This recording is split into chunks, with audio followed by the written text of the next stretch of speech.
Next, we are going to see nationalization of banks. Now, during the tenure of the first two prime ministers, that is Pandit Jawaharlal Nehru and Lal Bahadur Shastri, banking was under the control of the private sector. Banks represented different industrial groups and they worked towards developing industrial sector and increasing their own profit. To stop this, the government nationalized the Imperial Bank in 1955 and it was converted into State Bank of India. This was the first instance of nationalization of bank after independence. This bank opened several branches all over the country in a short while and has played a major role in the development of the country. Now, why nationalization? Why nationalization of banks was required? India had adopted a mixed economy. Nationalization of banks was an important step to cover the deficits if they occurred while implementing different schemes. Also, the profits of these banks would come into the government treasury once they were nationalized. When we are talking about deficits, we are talking about the expense and the returns that you get once you put money in some plan. What is the return that you're getting? Is the return less than the investment? So, if the return is less than the investment, the difference between the investment and this gap which is there, that is known as deficit. For example, if you invest 10 rupees and you get only 9 rupees back, the 1 rupee difference which is there, that money is called deficit. Now, to cover that deficit, these nationalized banks were important. Along with this policy of developing small industries and pharmaceutical industries also had to be implemented. Lal Bahadur Shastri undertook the experiment of Green Revolution in order to overcome food shortages and drought. During the tenure of Prime Minister Indira Gandhi, Congress Forum for a Socialist Action, a group in the Congress Party inspired by socialist ideas, made a demand for nationalization of commercial banks. Even the Communist Party supported this demand. Prime Minister Indira Gandhi nationalized 14 banks on 19th July 1969. These banks were Allahabad Bank, Bank of Baroda, Bank of India, Bank of Maharashtra, Canara Bank, Central Bank of India, Dena Bank, Indian Overseas Bank, Punjab National Bank, Syndicate Bank, United Bank of India, United Commercial Bank, Union Bank of India. In 1980, six more banks were nationalized. Next, we are going to see something called 20-point program. Now, who started this? It was started by Prime Minister Indira Gandhi. When? On 1st July 1975. Why? To make India a developed nation. What were the provisions of this 20-point program?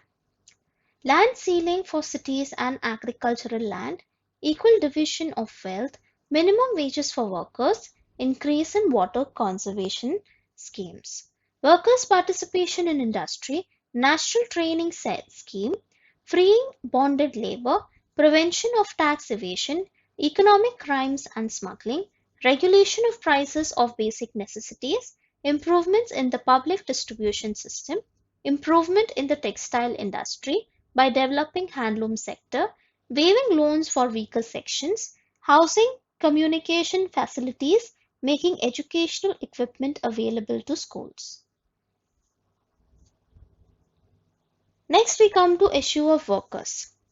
Now the first textile mill was started in Mumbai on 11th July 1851 by Kavisji Davar. Later mills started in Dadar, Parel, Baikala, Shivdi, Prabhadevi and Varli. Do you know, children, that this part of the city came to be known as Girgaon or town of mills? In the 1980s, some industries were giving wages to the workers which were increasing and they were also getting more amounts of bonus as compared to the textile mill workers. In the Diwali of 1981, the workers expected to get a bonus of 20%.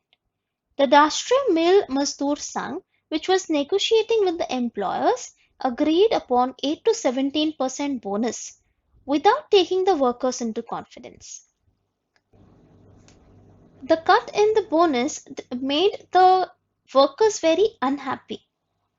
So some of these workers went to Dr. Datta Samant. Workers of 65 mills came together and under leadership of Dr. Datta Samant, they went on strike. On 18th January 1982, 2.5 lakh workers together went on strike. The Chief Minister of Maharashtra, Barrister A.R. Antolya, set up a committee to resolve this issue. Later, Baba Saheb Bhosle became the Chief Minister of Maharashtra. And he said that as per law, he would talk only with the Rashtriya Mil Mazdoor Sangh, which was the officially registered organization or the registered union. And so it was only Rashtriya Mil Mazdoor Sangh which was authorized to talk on behalf of the workers.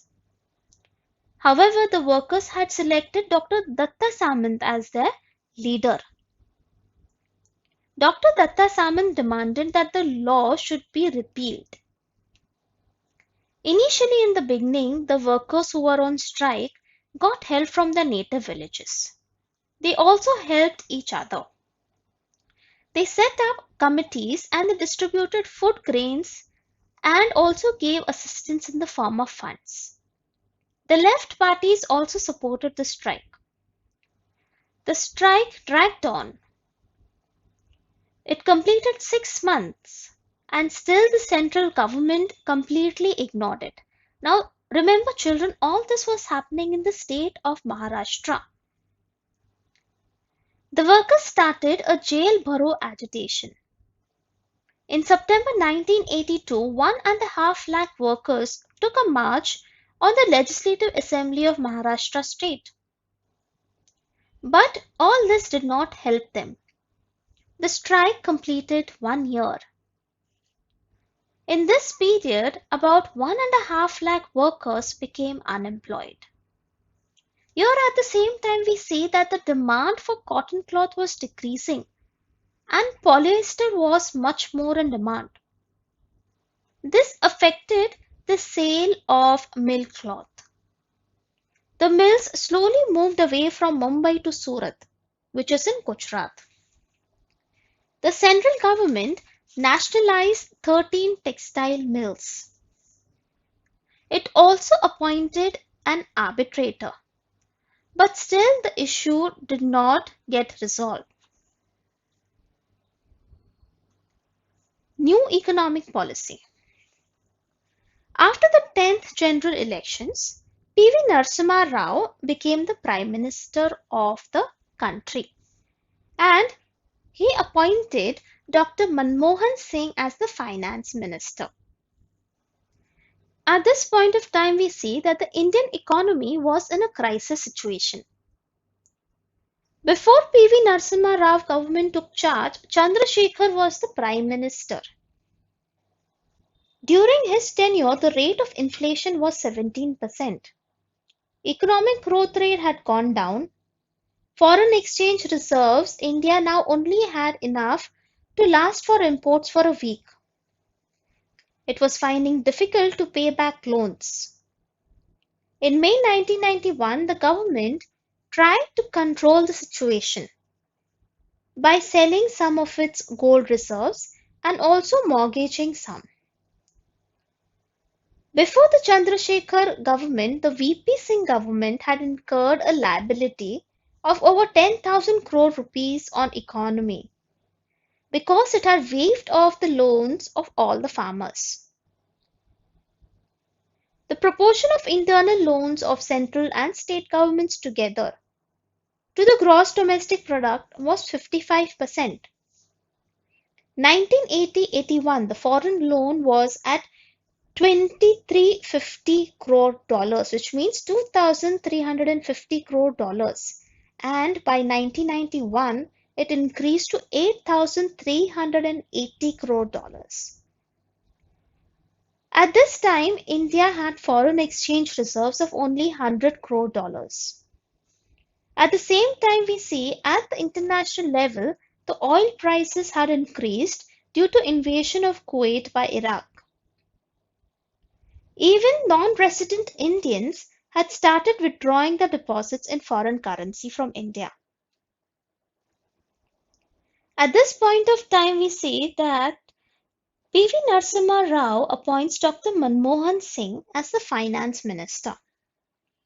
And Dr. Manmohan Singh undertook many measures to control the situation, like restrictions on foreign investments were removed. He restricted the license system to 18 industry. Public sector was opened for investment by private industries. To bring the share market under control, he established Securities and Exchange Board of India in 1992.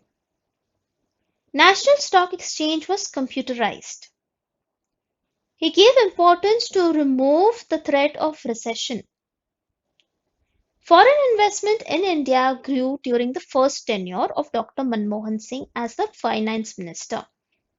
India recovered the gold mortgaged with the Bank of England. The government got the support of the capitalist class as well as the middle class. The government opened up the telecom sector, and we see that mobile phone services started all over the country. In 1995, India became a member of World Trade Organization.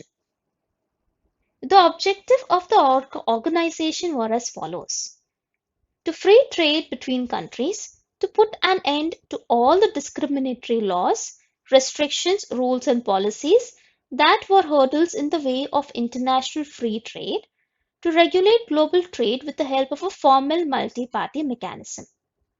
Now, before the World Trade Organization was formed, there was something called General Agreement on Tariffs and Trade, which existed at international level.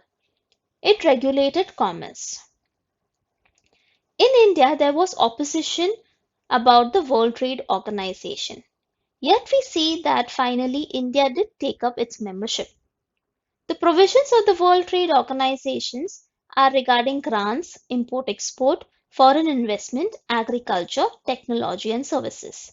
The sectors of electricity, water, transportation, education and health rapidly commercialized. As per the various reports of the World Trade Organization, India has made a considerable improvement in different areas like reduction in the below poverty line, decline in infant mortality, availability of facilities regarding drinking water and wastewater management.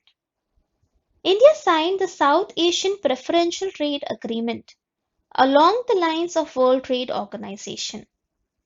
India removed the import restrictions on several commodities for the SAARC countries.